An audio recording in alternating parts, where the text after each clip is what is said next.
तो आखिरकार राज से पर्दा उठ चुका है कि सीमा हैदर इतना खामोश क्यों बैठी थी। आखिर वो क्या कहना चाहती थी कि वो चुप बैठी हुई थी। आखिरकार ताश के पत्ते खुले और सीमा हैदर सामने आई। अचानक से बैठी हुई थी।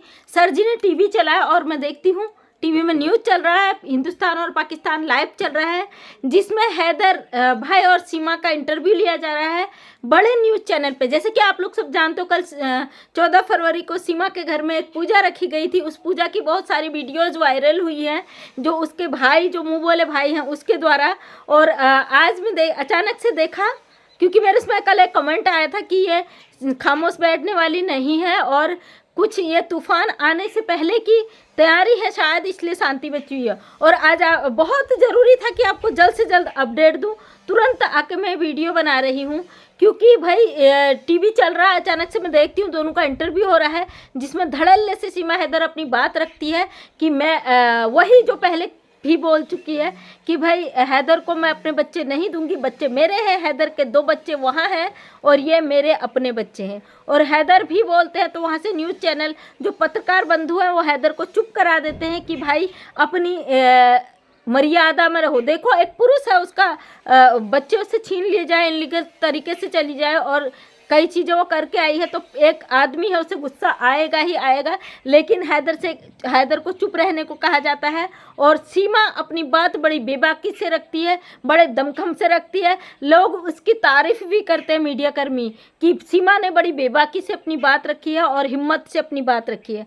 तो मैं ये कहना चाहती हूँ कि हम शुरू से, जब से मैं देख रही हूँ, तो मैं केवल हैदर को सपोर्ट कर रही हूँ कि इंसानियत के नाते, कि उसके साथ गलत हुआ, उसके 4 बच्चों को लाया गया है। सीमा साफ शब्दों में कहती है बच्चे मेरे हैं, हैदर के नहीं हैं, और कोई माँ से बच्चों को अलग नहीं कर सकता, मैं अपने बच्चों को नहीं दूंगी। और सबसे बड़ी बात, सीमा हमेशा ये धमकी देती है कि मर जाऊंगी, बच्चे मर जाएंगे, लेकिन मैं पाकिस्तान नहीं जाऊंगी। और सीमा का कहना है कि पाकिस्तान में मुझे मारा जाता था, पीटा जाता था, तमाम चीज़ें सीमा पाकिस्तान के खिलाफ बोलती हैं। और हिंदुस्तान में वो प्यार मिलता है, वो सपोर्ट मिलता है, वो चीज़ें मिलती हैं।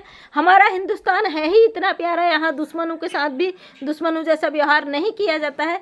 लेकिन सीमा गलत तरीके से इंडिया में आई है, ये चीज़ भूल जाती है। जैसे कि हर वीडियो में सीमा बोलती है मुझे पूरा हिंदुस्तान प्यार करता है। तो भाई हम कहते हैं हिंदुस्तान के कई करोड़ लोग हैं, अगर उसमें से कुछ लाख लोगों ने सब्सक्राइब किया भी है, तो उसमें से कुछ लोग जो विरोधी हैं उन्होंने भी सब्सक्राइब किया है, क्योंकि वो देखना चाहते हैं अब क्या करने वाली है इंडिया में। तो सीमा बड़ी बेबाकी से अपनी बात को रखती है, हैदर को साफ शब्दों में कहती है कि जो करना है कर लो, जो कानून लड़ना है लड़ लो, मैं अपने बच्चे नहीं दूंगी। खैर ये तो कानूनी चीज़ें हैं और कानून इस पर अब हैदर ने वहाँ से कदम उठा दिया। हैदर ने हिंदुस्तान में वकील कर लिया, अपना कार्रवाई को आगे तेजी करने लगा है। तो ये तो देखो कानूनी मुद्दे, इस पर कानून क्या फैसला लेता है और हैदर कितनी अपनी बात को स्पष्ट कर पाता है, हैदर के वकील कितनी सक्षमता से अपने केस को रख सकते हैं और किस तरीके से अपनी बातों को यहाँ पे सच साबित कर सकते हैं। तो कानूनी प्रक्रिया है। सबसे पहले मुझे बड़ा ताज्जुब लगता है कि सीमा अभी कुछ समय से सीमा के वीडियो नहीं आए थे, शांत थी और सीमा के आंखों में जो चोट के निशान भी थे। इस इंटरव्यू में ये भी पूछा गया हैदर भाई से, हैदर ने अपनी बात रखी कि सीमा को वहाँ पे मारा गया था, तो ये भी बात रखी गई आप चोट के निशान दिखाओ। हैदर ने बोला मेरे इस फ़ोन से नहीं हो रहा, मैं थोड़ी देर लाइव से हटता हूँ, दोबारा आता हूँ। तो शायद वो नहीं वो कर पाए। ये सभी ने देखा, सीमा के आंख में चोट के निशान थे, सीमा के वीडियो में, सीरा के रील्स में, और उसके साथ उसके आंखों के नीचे चोट का निशान है। वो किसने मारा, क्यों मारा, कब मारा, ये तो बात की बात है। कर्मों का फल तो देखिए मिलता ही मिलता है। वो सचिन ने मारा है, किसी और ने मारा। सीमा का कहना है हमारे प्यार पे कोई शक नहीं किया जा सकता है, जो पहले भी था आज भी है हमारा प्यार अजर अमर है। मतलब एक तुम पति जिसे तुम तलाक नहीं दिए हो, एक पति जिसके तुम 4 बच्चे चुरा के ले आई हो, एक इनलीगल तरीके से देश में घुसी हो और घुसकर यहाँ छुप कर बैठी, उसके बाद उस पति को पता चलता है, तो उसके बाद ही अपने सबूतों को मीडिया कर्मियों द्वारा देते। जैसे कि आपने देखा कल इनके घर में पूजा थी और उस पूजा के भी बहुत सारे चीज़ ऐसे देखने को मिले जो हमारे हिंदू धर्म, जो सनातन धर्म में होते, पूजा बीच से उठकर नहीं जाते, पूजा खंडित नहीं करते, जो अखंड पाठ होता है वहाँ से उठकर नहीं जाया जाता, वहाँ से सीमा उठकर जाती है और सचिन इसे देखता ही रह जाता है मुड़ मुड़ कर। और इसके जो भाई हैं वकील, उनके द्वारा कुछ बातें होती हैं, कुछ मीडिया कर्मी आते हैं। आज टीवी पे इसका इंटरव्यू मैं लाइव देख रही थी, हिंदुस्तान और पाकिस्तान से जो हैदर के साथ हो रहा था।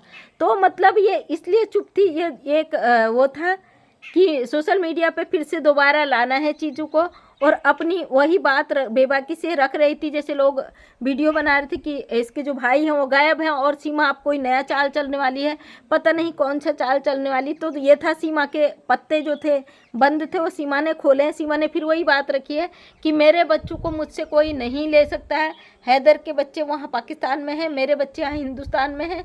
तो इसने फिर वही इल्ज़ाम लगाया कि हैदर मुझे मारता था, पीटता था। देखिए कोर्ट जो है ना वो एविडेंस मांगता, प्रूफ मांगता है। अगर ये बातों का कभी कोई प्रूफ नहीं होता है, मुंह से कहे शब्दों का कोई प्रूफ नहीं होता। हाँ, कोई गवाह होता है किसी चीज़ का, आंखों देखा गवाह होता है, तो उसके गवाह वहाँ पे कोर्ट पे रखने पड़ते हैं। वो भी जब साबित होते हैं तब वकील के द्वारा पक्ष रखा जाता है। अगर उसमें वो खरे होते हैं सबूतों के साथ, तब जाके उसको कोर्ट मानता है। भावनाओं पर कभी कोर्ट अपना फैसला नहीं सुनाता है, हमेशा ही कहती आई हूँ। तो यही चीज़ मैं कहूँगी कि भावनाओं पर कभी भी कोर्ट फैसला नहीं लेता है। जैसे कि सीमा बोल रही मेरे बच्चों को मुझसे कोई अलग नहीं कर सकता। सबसे पहली बात तो इनलीगल तरीके से इंडिया में प्रवेश किया है, भारत में गलत तरीके से आई है। अब इनका जो वकील है, जो हैदर भाई ने इंडिया में वकील किया, वो कितना अपने बात को मजबूती से रख पाते हैं ये कोर्ट के द्वारा। देखिए हम तो एक इंसान है, हम अपनी भाषा पर हमेशा नियंत्रण रख के यहाँ पे बोलते हैं, और अपनी अभिव्यक्ति की आज़ादी, अपनी बात रखने का अधिकार हर किसी को है सोशल मीडिया पे। तो मैं यही कहना चाहूँगी कि हैदर भाई आप अपना पक्ष अपना मजबूती से रखिए। और जैसे कि सीमा का कहना है कि इंडिया के हर लोग, सब लोग मुझे सपोर्ट करते हैं, तो ये बिल्कुल गलत है। मेरे इंडिया की बहुत सारी महिलाएं, बहुत सारी क्या, सारी महिलाएं लगभग सीमा के इस व्यवहार से बहुत दुखी हैं, जिस तरीके से धोखा दे के इस तरीके से इनलीगल आई है भारत में। और कुछ हमारे भारतीय लोगों का डर भी है, जैसे ये आ गई है घुसपैठ करके अंदर हमारे देश में घुस गई है, ऐसे कोई भी आके छुप जाएगा और आने वाले समय में उसका क्या गेम होगा, उसका क्या राज होगा, ये इस बात का डर हर जो अपने देश से प्यार करता है, अपने मुल्क से प्यार करता है, तो उसका ये डर रहता ही रहता है कि एक घुसपैठी हमारे देश में न जाने क्या कर दे। और कुछ लोग हैं जो इस तरीके की मानसिकता वाले लोग हैं, जो ऐसी औरतों को बढ़ावा देते हैं जो गलत करके आई होती हैं। तो उन लोगों का तो क्या ही कहना, वो तो हमेशा यही चाहते हैं कि इस तरीके की चीज़ें अगर नहीं होंगी तो उनका एंटरटेनमेंट कैसा होगा। अपने एंटरटेनमेंट को, अपने को खुश रखने के लिए, अब इंजॉय करने के लिए वो ऐसी चीज़ों को बढ़ावा देते हैं। तो यहाँ पर मैं हैदर भाई के लिए यही मैसेज दूंगी कि भाई आपको सोशल मीडिया में आने की भी ज़रूरत नहीं, आपको सोशल मीडिया में ऐसे मीडिया कर्मियों को इंटरव्यू देने की ज़रूरत नहीं है जो आपके भावनाओं को तोड़ दे। एक पिता से कहा जाता है कि आप शब्दों पर नियंत्रण रखो, एक पति से कहा जाता है आप शब्दों पर नियंत्रण रखो, जबकि उसकी पत्नी इतना गलत कर कर दूसरे मुल्क में आई है। सीमा ने जो गलती की है, जो गलतियाँ की है सीमा ने जो किया है, वो कोर्ट में देखा जाएगा, कोर्ट में लड़ा जाएगा, कोर्ट उसका फैसला देगा। और फिलहाल मैं उन लोगों से कहती हूँ जो कानूनन सीमा का केस भी लड़ रहे हैं, लेकिन फेमस होने के लिए उसके घर में जाते हैं, एक रिश्तेदारी निभा के अपने पैसे को बदनाम करते हैं, और अपने जो है उन पर जो सवाल खड़े किए जाते हैं तमाम। क्योंकि अगर आपका कोई कानूनी मैटर है उसको कोर्ट में सॉल्व कीजिए, कोर्ट में वो करिए, क्योंकि आपकी मुवक्किल हो सकती है, लेकिन आप एक बहन का रिश्ता निभाने के लिए समाज में गलत संदेश देते हो, समाज में गलत एक विचारधारा फैलती है, उस गलत विचारधारा को ना फैलाएं।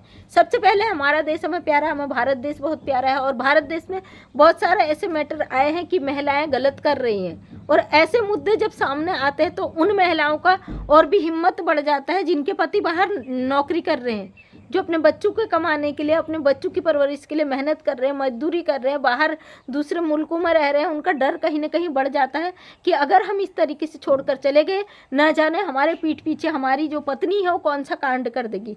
तो ये सीमा का सबसे बड़ा गेम था। सीमा आखिरकार आई मीडिया के सामने, बड़े चैनलों पर आई, मीडिया कर्मियों, मैं अचानक से टीवी देख रही थी, वहाँ पे देखा इसका इंटरव्यू, तो मुझे लगा भाई मुझे अपडेट आपको देना चाहिए। तो वहाँ पर ये बोलती है कि हैदर मेरे बच्चे मुझसे कोई नहीं ले सकता, मैं इंडिया में रह रही हूँ, मैं इंडिया मुझसे प्यार करता है और मेरे बच्चों का भविष्य यहाँ सुरक्षित है, और मुझे भारत देश में प्यार। देखिए भारत देश में प्यार, क्या तुम्हें प्यार करने के लिए हमारा भारत देश मिला था? तुम्हें जज्बात इस तरीके, ये जानती है अच्छी तरीके से कि मैं सनातन धर्म दिखाऊंगी, मैं धार्मिक चीज़ें दिखाऊंगी, मैं ये सब चीज़ें फॉलो करूंगी, तो कानून मुझे माफ़ कर देगा। ये बिल्कुल गलत है। कानून कभी भी भावनाओं पर नहीं फैसले लेता है। और सनातनी बनने से नहीं, क्योंकि जब 40 साल तुम अपने मुल्क में रही, वहाँ का तुम खाया पिया, वहाँ का नमक खाया, तुम उसके खिलाफ खड़ी हो गई, कल के दिन 4 दिन की तुम आई हमारे देश की रहोगी, इस बात पे क्या कितनी गारंटी है कि तुम वफादार रहोगी भारत की? कभी भी नहीं।